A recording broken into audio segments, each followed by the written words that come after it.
Ya, di dalam nama Tuhan Yesus kami sudah berdoa dan mengucap syukur. Dan yang percaya sama-sama mengatakan, amin. Silakan duduk. Shalom, Bapak Ibu kasih Tuhan. Puji Tuhan, perkenalkan nama saya Arif Sanjaya. Salam hormat untuk Bapak Gembala, Bapak Willy, Pak James, seluruh hamba Tuhan, dan salam kasih untuk seluruh jemaat GKI Suara Kristus. Kami percaya bahwa kita semua diberkati oleh Tuhan, terutama oleh kuasa firman yang akan mengubahkan kehidupan setiap kita. Amin. Mari kita akan lihat di dalam Filipi 3 ayat 13 sampai 14.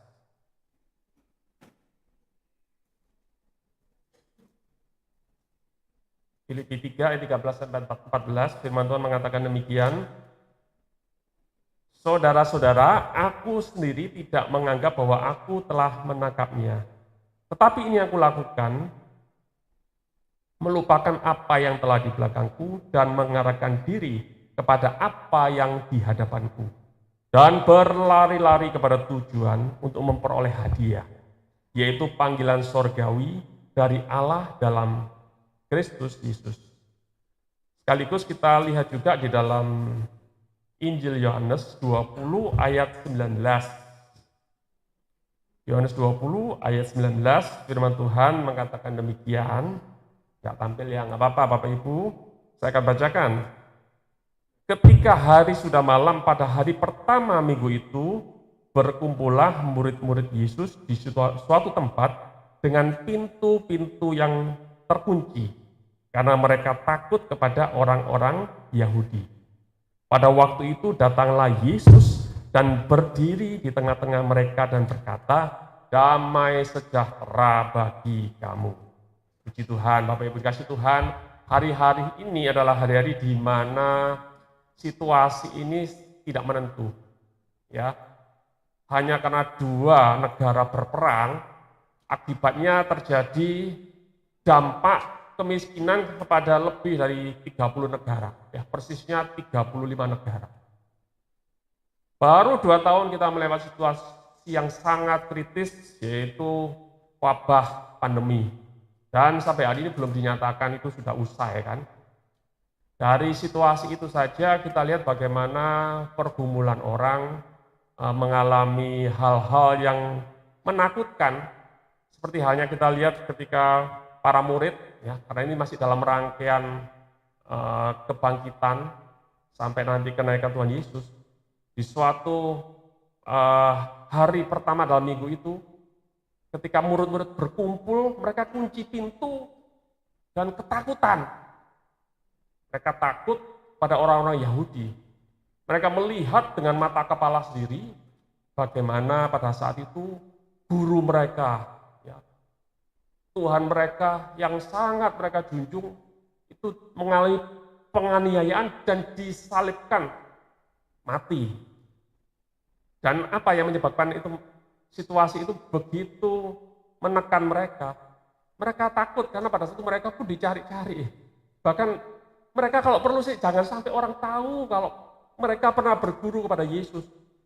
Sehingga mereka harus mengunci pintu itu.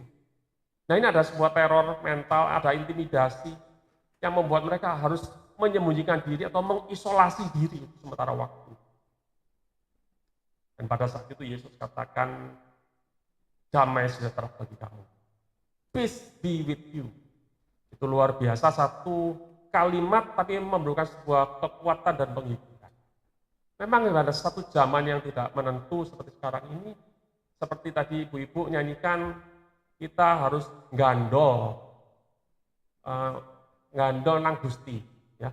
Jadi kita harus bergantung kepada Tuhan. Situasi serba tidak menentu, tidak pasti. Waktu saya lahir, jumlah manusia di bumi ini itu sekitar 3,67 miliar manusia. Sekarang ya sudah lewat dari 7,9 miliar manusia. 2050 perkiraannya bisa mencapai 9,4 miliar manusia di muka bumi. Zaman dulu yang hijau royo ya, jadi banyak sekali hijau di mana-mana. Kemudian binatang itu banyak. Sekarang ini sumber daya pun mau tidak mau makin diperebutkan oleh banyak orang. Gara-gara akhirnya setelah belum pulih dari sakit penyakit, ya, pandemi, wabah penyakit, lalu ada perang, sehingga harga barang itu meroket, dan itu memang bikin ibu-ibu juga pusing. Ya. Makanya Bapak Willy minggu lalu kan membagikan, meskipun tempe, tahu naik, minyak goreng naik, BBM naik, yang penting Roh Kudus turun. Nah, ini Bapak Gembala yang bagikan pada saya. Itu luar biasa ya, satu kalimat tapi jelek banget itu. Ya, yang penting kita nggak bisa mengandalkan kekuatan kita sendiri. Apalagi situasi zaman juga nggak semakin baik. Firman Tuhan mengatakan, pada hari-hari akhir akan datang masa yang sukar. Sukarnya ini karena apa? Manusia makin pakai kekuatannya sendiri, makin pakai akal pikirannya sendiri, tidak nggandol nang Gusti. Kalau kita bergantung kepada Tuhan, saya percaya kekuatan dan penghiburan dari Tuhan senantiasa beserta saudara dan saya. Sebab Dia Immanuel, Tuhan yang menyertai saudara dan saya.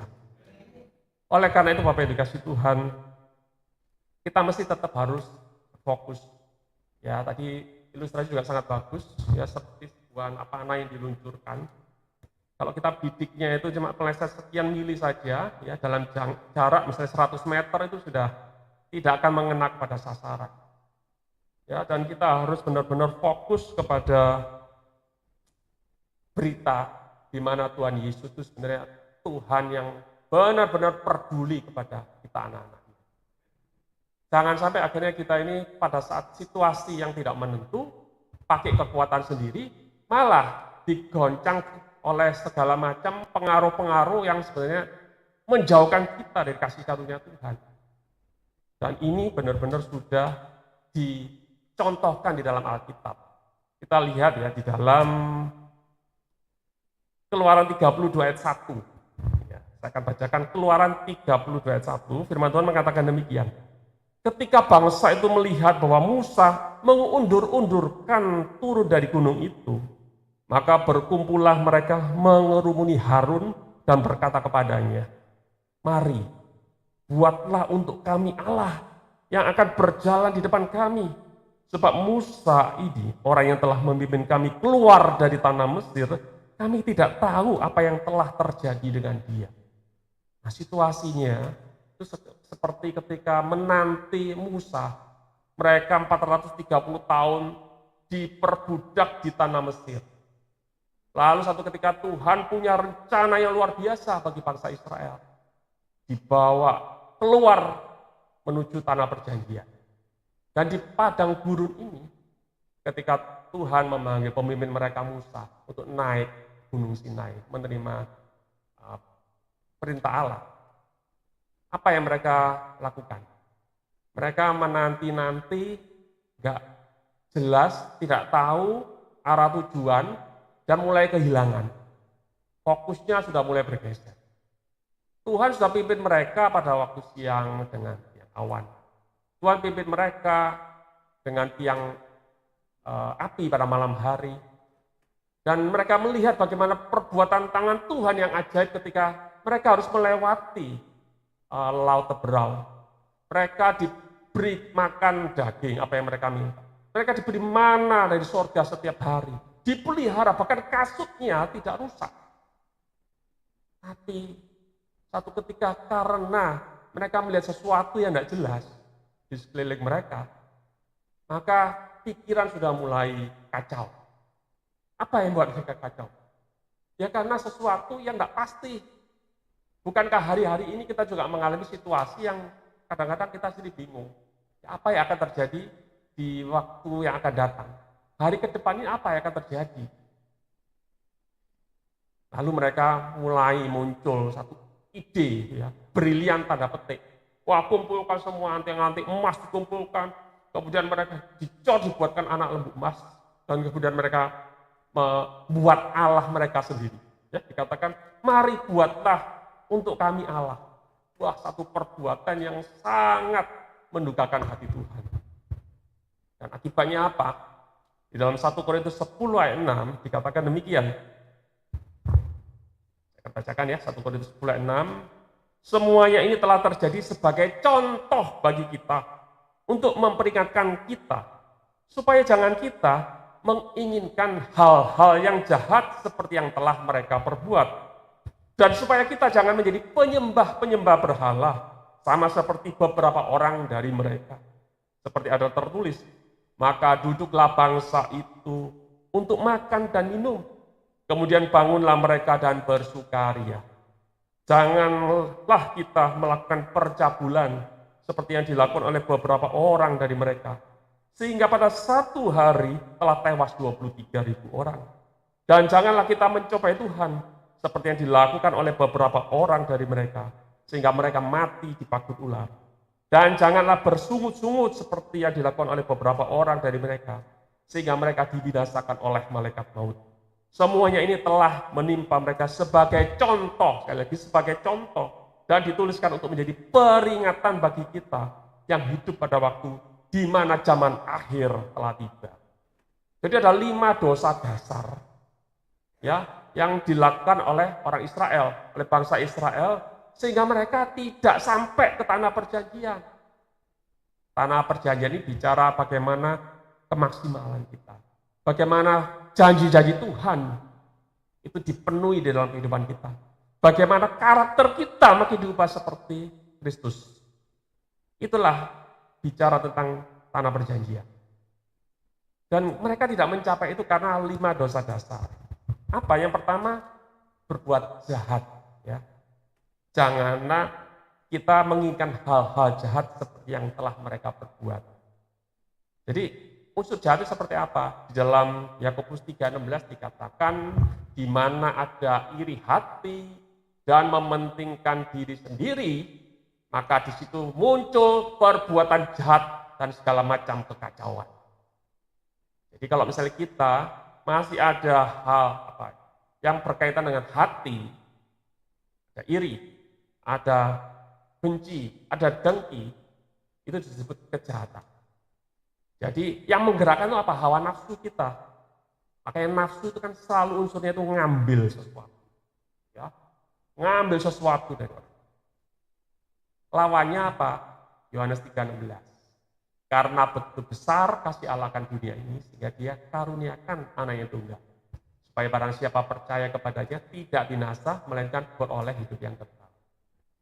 Jadi Yakobus 3:16, Yohanes 3:16. Itu satu hal yang kontradiksi. Yang satu maunya ngambil, itu perbuatan jahat. Tapi lawannya adalah kasih. Kasih apa? Memberi. Karena begitu besar kasih Allah, maka dia berikan anak itu. Dan ini adalah satu contoh di mana orang Israel selalu maunya itu berbuat jahat, karena mereka tidak suka ada hal-hal yang baik. Mereka itu menginginkan ada iri hati, ada kedengkian dan lain sebagainya. Mementingkan diri sendiri. Ketika turun mana atau ketika ada burung puyuh, mereka langsung ambil sebanyak-banyaknya. Udah mereka tidak pikir orang lain, penting buat dirinya sendiri untuk memuaskan hawa nafsu mereka.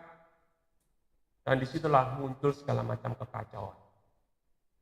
Kemudian apa? Dosa yang kedua adalah penyembahan berhala. Janganlah kita jadi penyembah-penyembah berhala sama seperti beberapa dari mereka. Menyembah berhala itu saat ini konteksnya bukan sekedar patung. Saya dulu dari keluarga non-Kristen ketika masih kecil, ya biasa itu. Bagi kita, itu ritual biasa. Gitu.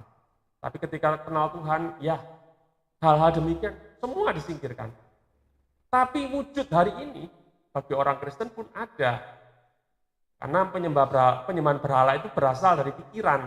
Satu sistem nilai yang lebih penting yang ada di dalam otak kita. Kalau itu menggeser kedudukan Tuhan dari kehidupan kita, gak sadar kita sudah menyembah berhala. Apa saja itu? Hobi, pekerjaan. Kalau sudah ada waktunya hobi, misalnya memancing, ya waktunya pelayanan mancing. Wah, waktu pelayanan mending saya di kegiatan olahraga, kumpul-kumpul, ya hobi-hobi, hal-hal yang menggeser posisi Tuhan, sama dengan penyembahan berhala. Bahkan yang lebih ekstrim lagi, kita mencintai keluarga, ya, anak, istri, bahkan itu menggeser posisi Tuhan. Itu juga sudah merupakan hal yang disebut penyembahan berhala. Dan kadang-kadang kita nggak sadar. Karena apa? Apakah kita nggak boleh mencintai keluarga? Harus mencintai keluarga. Tapi kalau sampai satu ketika menggeser posisi Tuhan, maka itu sudah membuat Tuhan tidak suka.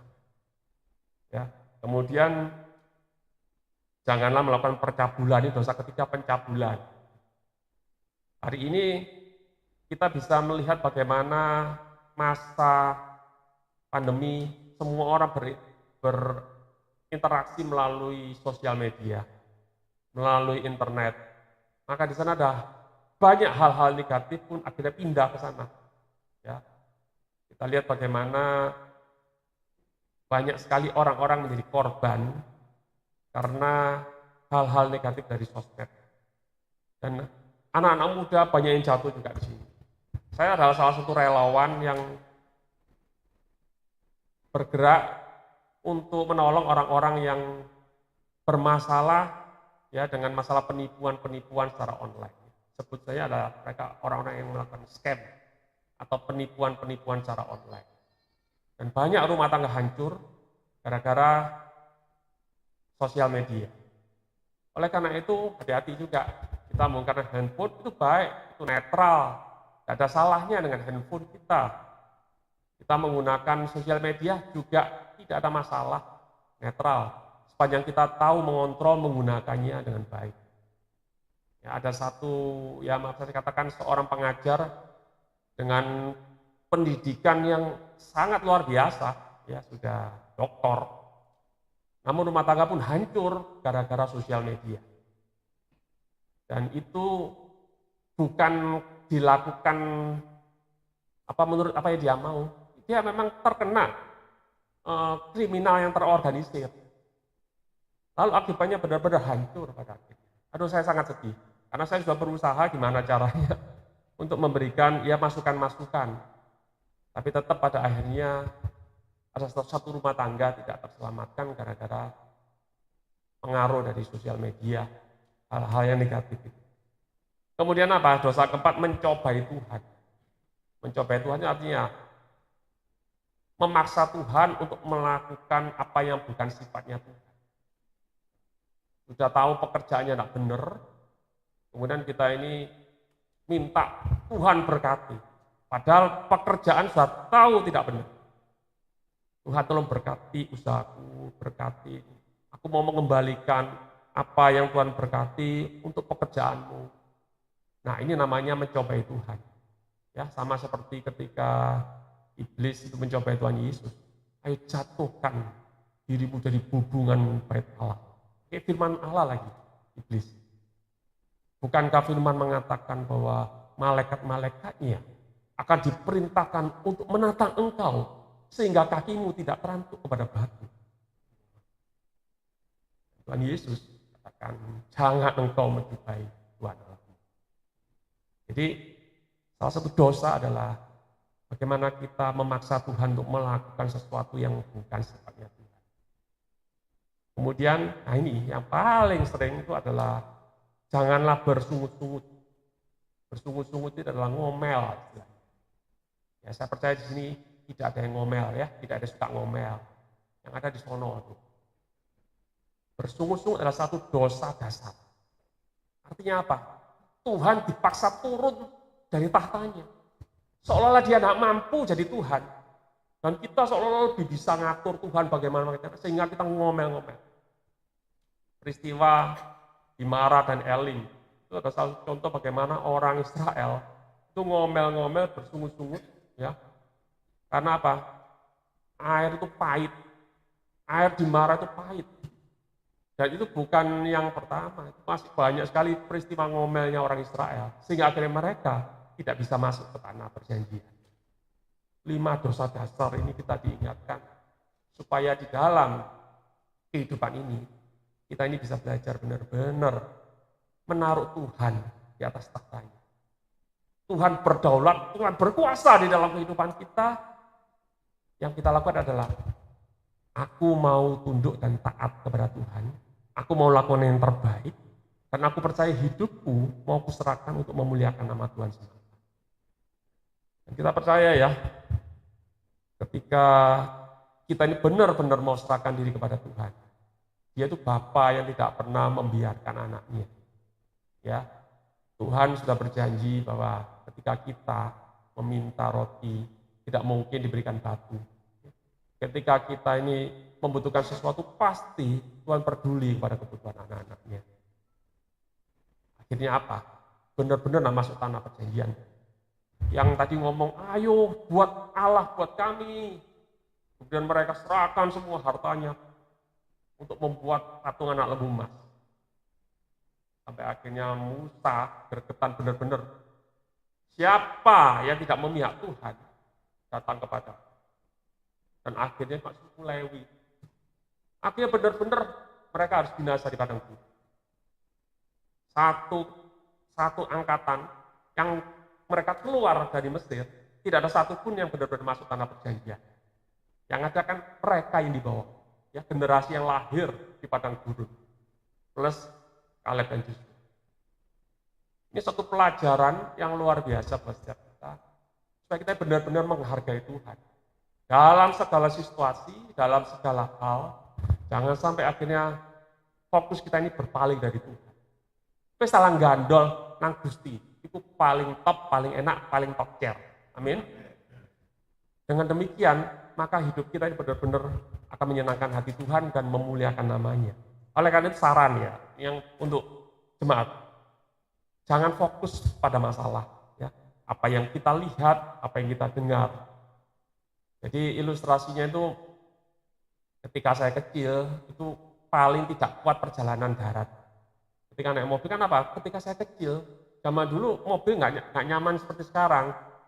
Jadi mobilnya itu kebanyakan bentuknya itu station wagon gitu, ya, Tol T120. Anak kecil biasanya ditaruh paling belakang. Nah, jadi kalau perjalanan dari Malang Surabaya muntah-muntah nggak karu-karuan itu kebiasaan saya, ya. Nggak ada AC, taruh paling belakang, yang paling kecil taruh belakang lagi.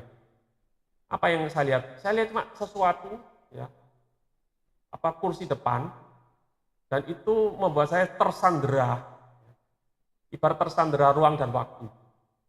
Orang tersandera kan nggak tahu apa-apa, ya, jam berapa nyampe, sampai di mana, itu nggak tahu, ya. Jadi posisi kita di mana? Saya sampai jam berapa di sini? Cuma melihat kotak kursi depan ini. Akhirnya di situ benar-benar ngalami penderitaan. Kalau anak kecil sekarang nangis-nangis dalam perjalanan, aduh sekarang saya ini makin mengerti itu. Saya dulu ya seperti itu. Tersandera ruang dan waktu. Coba kalau misalnya anak bisa melihat bagaimana bahwa perjalanan itu akan nyampe jam berapa, tak akan kemana, seperti orang yang membawanya.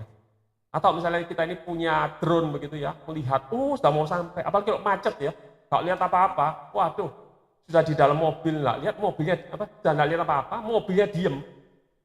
Wah, itu benar-benar penderitaan. Kadang-kadang kita seperti seorang anak yang seperti itu. Masa depan kita seperti apa? Kita nggak tahu. Ya, seorang hamba Tuhan pernah bercerita kepada saya, waktu masa pandemi itu benar-benar sebuah ujian yang luar biasa bagi seorang hamba Tuhan. Karena apa? Dia benar-benar cuma bisa duduk, diam di kamar. Udah benar-benar berlutut, menyerahkan hidupnya di tangan Tuhan. Pemeliharaan hidupnya tangan Tuhan. Mau bayar SPP juga nggak tahu bagaimana. Untuk makan hari juga nggak tahu bagaimana. Tapi sekali lagi kalau kita lihat dari perspektif, ya, atau sudut pandang kita, itu nggak akan sampai. Kita akan pasti bingung dan kita nggak tahu berbuat apa-apa. Tapi kita percaya bahwa kalau kita lihat dari kacamata Tuhan, Dia punya rencana, kita akan dibawa pada satu tujuan. Dan tujuan itu pasti yang terbaik. Kalau kita fokus pada apa yang kita lihat, ya kita tidak akan menemukan apa-apa, kita akan makin menderita. Jadi kita serahkan yang terbaik di tangan Tuhan, yang penting aku tetap lakukan bagian.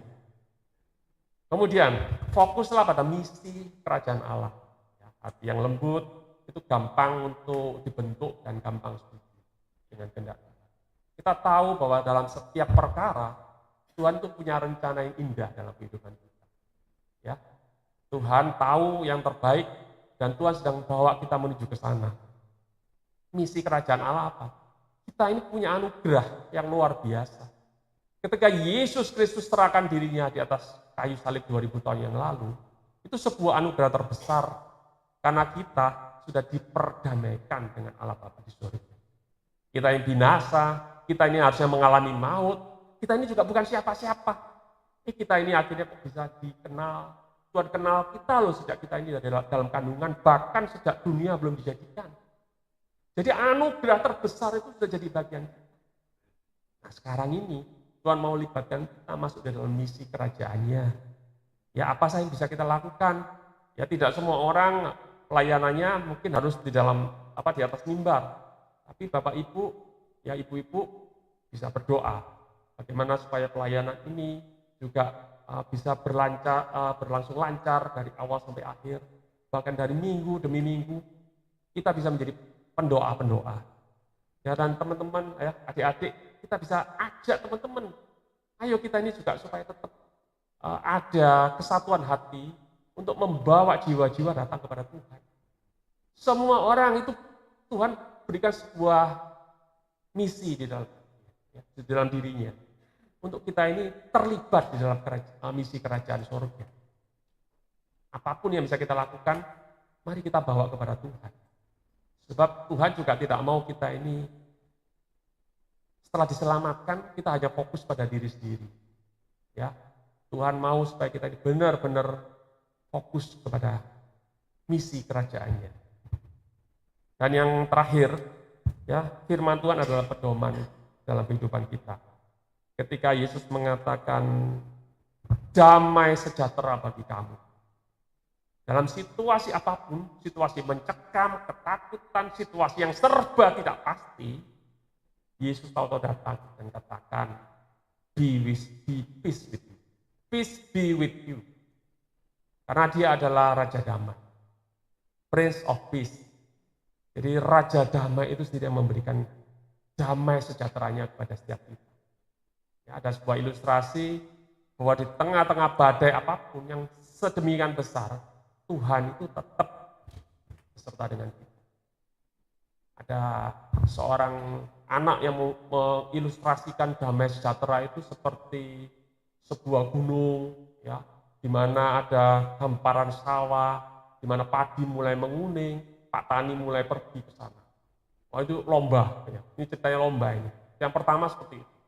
Kemudian anak kedua juga bikin sebuah lukisan lagi. Seorang anak dengan bapak dan ibunya sedang berpiknik di sebuah taman yang indah. Anaknya ngejar kupu-kupu, matahari yang hangat itu mulai menyinari, dan bapak ibu sedang duduk-duduk menyiapkan hidangan. Itu adalah sebuah gambaran keluarga yang damai sejahtera. Tapi ternyata bukan itu, karena ternyata gambaran damai sejahtera yang dimaksud adalah seperti sebuah atau seekor burung camar yang berteduh di bawah karang yang sangat kokoh ketika badai itu melanda. Ketika laut itu bergulung-gulung, ombak itu menerpa sana sini dan langit demikian hitam karena badai. Itu adalah sebuah gambar ketika Tuhan Yesus itu menghibur kita, ketika dia menyertai kita, sekalipun badai yang bergelora menghempas dan menerpa kehidupan.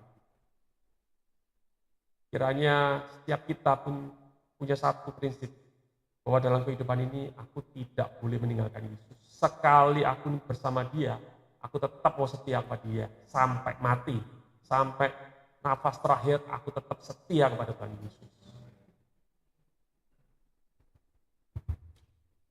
Nah, Bapak Ibu dikasih Tuhan, saya bacakan satu ayat di dalam 1 Korintus 9 ayat 26. Sebab itu aku tidak berlari tanpa tujuan, dan aku bukan petinju yang sembarangan saja memukul. Ya. Pak Billy ini dulu adalah seorang atlet, Jadi saya dengar ceritanya. Seorang atlet itu punya sebuah tujuan bagaimana menempa fisiknya dengan demikian baik, karena suka olahraga ya, suka main sepak bola, suka bulu tangkis. Ya, demikian pula dengan saya. Ketika saya ini berlatih, saya digembleng habis-habisan, tapi kita coba satu fokus kita. Bagaimana pada akhirnya dalam sebuah pertandingan, kita bisa menyelesaikan dengan baik. Jangan sampai ketika kita ini bertanding justru kedodoran. Nah, saat ini kita sedang ada di dalam masa itu. Ya, dalam sebuah masa di mana kita ini sedang dididik oleh Tuhan menghadapi segala situasi yang sekalipun tidak jelas, namun Tuhan itu tetap menyertai kita karena Dia adalah Immanuel, Tuhan yang menyertai kita. Oke, kita akan berdoa.